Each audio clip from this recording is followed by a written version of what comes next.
Alright, magandang araw po sa inyong lahat mga kababayan, Batang Maynila to. It's breaking news tayo.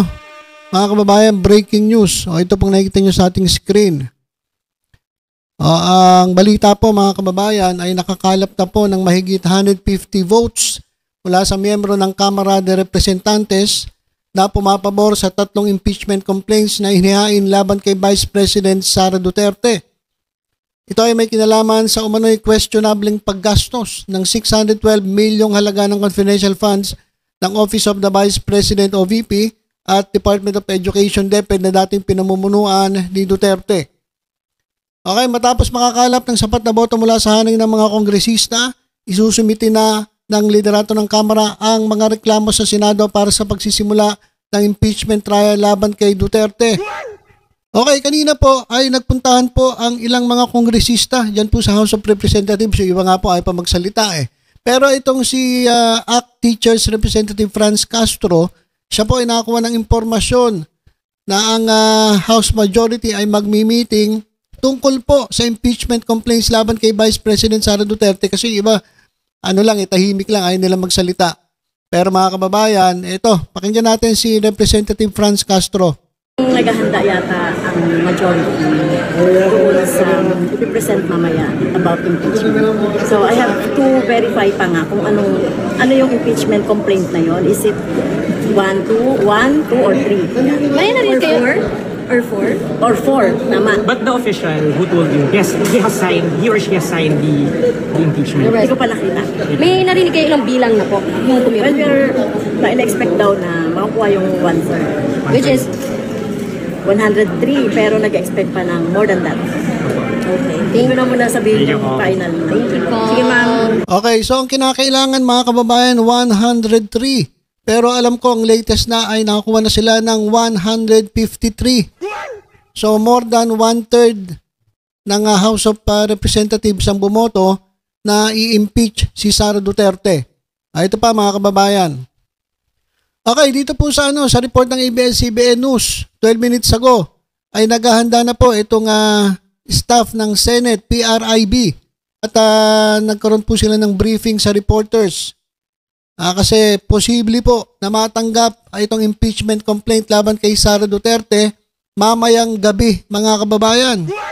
So mamayang gabi, mga alas 7, ay expected po na matanggap ng Senado ang impeachment complaint. Dyan po sa Office of Secretary ng Senate. So ang bola po mga kababayan ay mapupunta na po sa Senado mamayang gabi, mga alas 7 ng gabi. Ito pong si Senate President Francis Escudero ang magpe-preside po dyan sa trial. At bukas po ay harap daw siya sa media, sa kapihan sa Senado bukas. Yan mga kababayan, at malamang i-confirma niya kung ano ang nangyari ngayong araw na ito.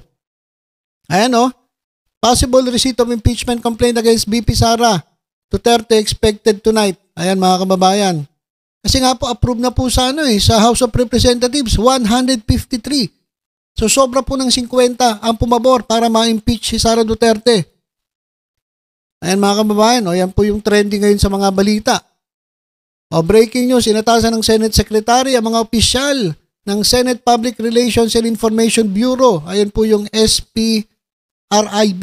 Maghanda na kayo dahil mamaya ay darating na sa inyo ang impeachment complaint laban kay VP Sara Duterte. Ayan mga kababayan. So naku po. Eto na mga kababayan. Ang hinihintay ng marami ang ma-impeach si Sara Duterte. Ayan mga kababayan.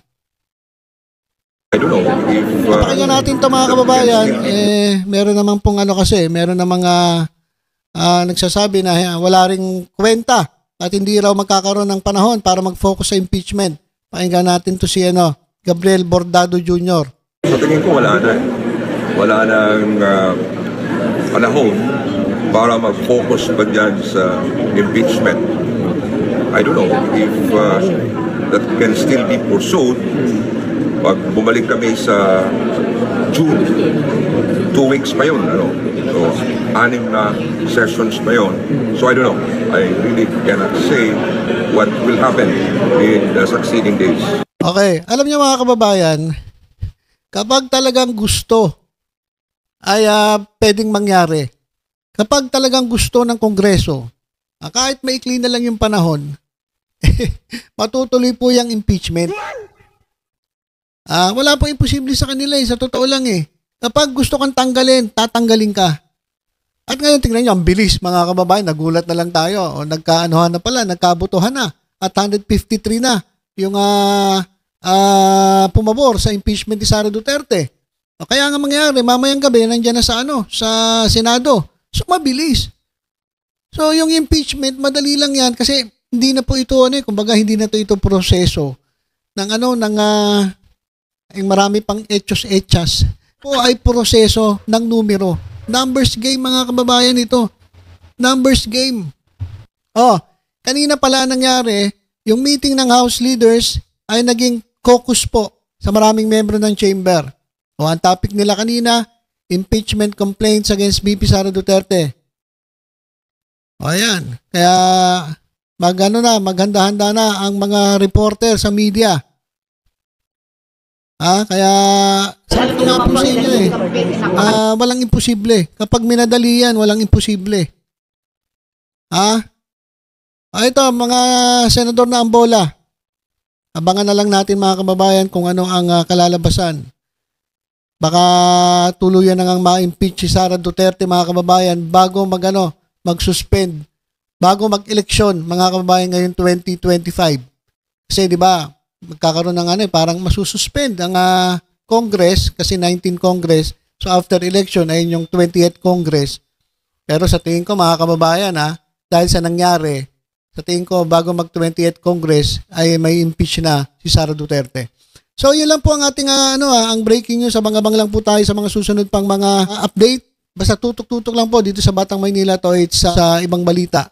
Ingat po tayong lahat. God bless po.